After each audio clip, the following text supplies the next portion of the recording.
For 508 days, Hamas has been holding hostages in captivity in Gaza. 63 hostages remain in the terror dungeons as we're speaking.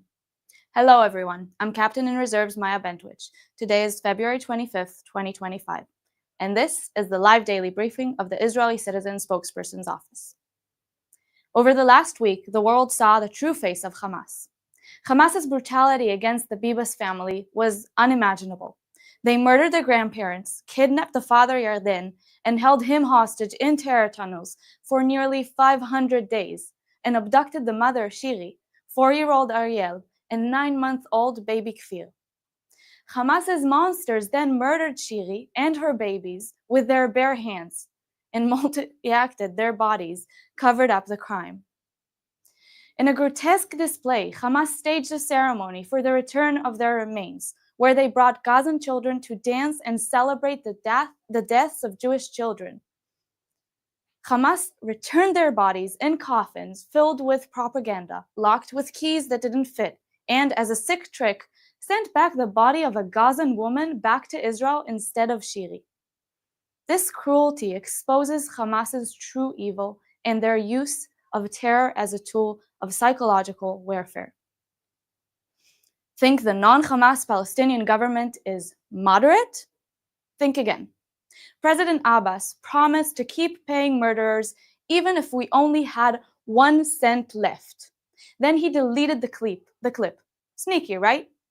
2 weeks ago, Abbas tried hiding the payments with some bookkeeping tricks. But here's the truth. Abbas sent billions to Hamas and other murderous terrorists. This sick program is called pay to slay. The more they murder, the bigger the paycheck. And get this, pay to slay payments are actually 4 times a Palestinian teacher's salary. Where are their priorities? This is the Fatah corrupt dictatorship governing Judea and Samaria, the West Bank.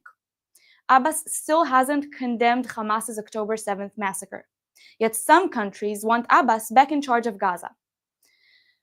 Swapping Hamas child killers for their Fatah accountants? That's not progress, that's madness. Israel's position here is clear. Gaza cannot be run by Hamas monsters or their Fatah murderers or founders.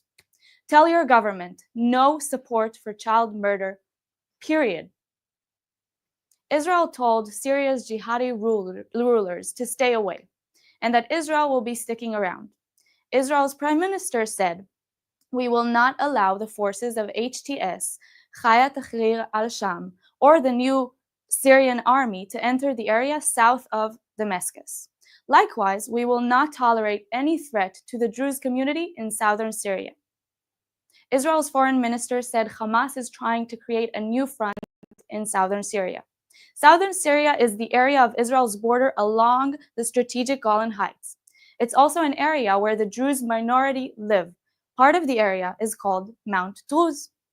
Druze are viewed as religious dissenters by jihadis. Druze are viewed as allies by Israelis. Syria's previous Assad regime and their Hezbollah allies are the Iranian regime's proxies.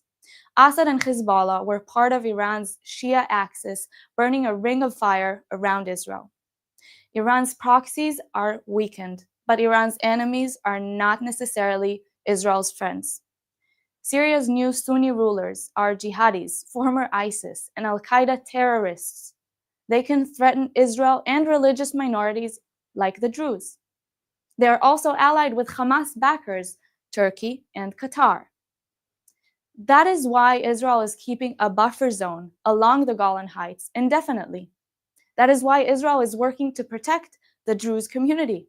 Whether in Gaza or Lebanon or Yemen or Syria, Israel will push back any jihadis, Sunni or Shia, who try to harm our people.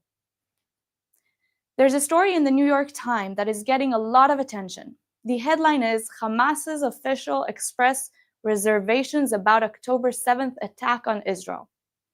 It's about Musa Abu Marzouk, a senior Hamas leader based in Qatar. He said that if he had known what the consequences for the October 7th massacre would have been, he would not have supported it.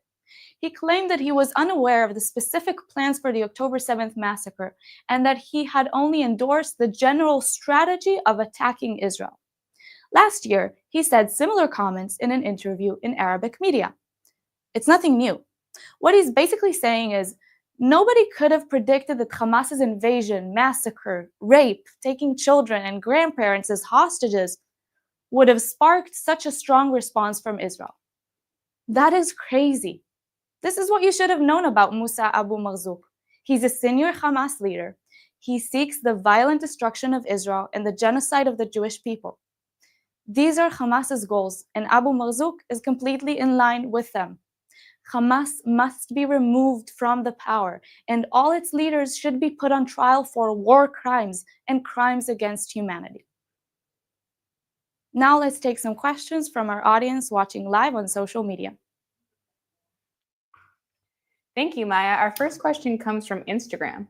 What's the situation with Hamas and the hostage ransom deal going forward? Great question. So here's where things stand right now with the hostage ransom deal. Hamas says it won't release more hostages unless Israel frees 600 terrorists. That is something that Israel won't do while Hamas holds dead hostages, parades, forces them to kiss their captive's head, or has horrifying body mix-ups. At the same time, Israel is trying to extend the deal, phase 1, 42 days to maximize living hostages return now, because we need them back home now. Officials said an extension might see the release of 4 male hostages, all fathers, and other critically wounded hostages, in exchange for keeping a ceasefire during next week's Ramadan.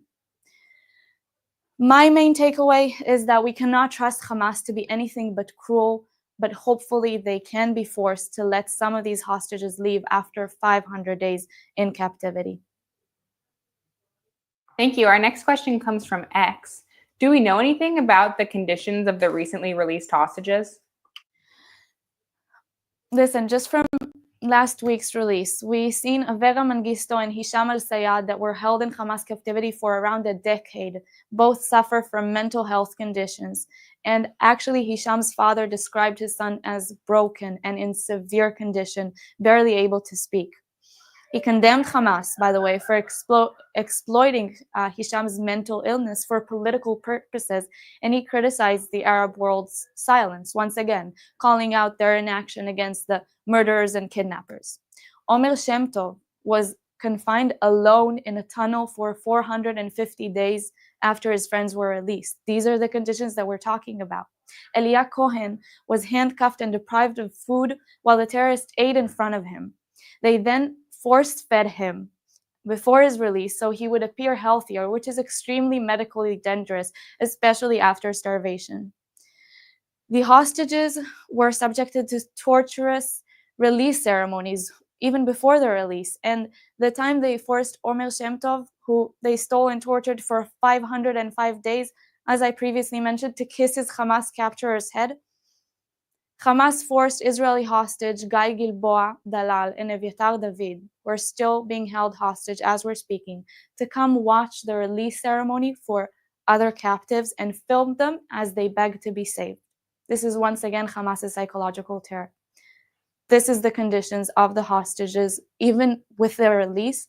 And I think that this is what we need to know, and this is what we need to learn, because we now have live first-hand testimonies from the hostages that were released, and we need to bring them all back home now.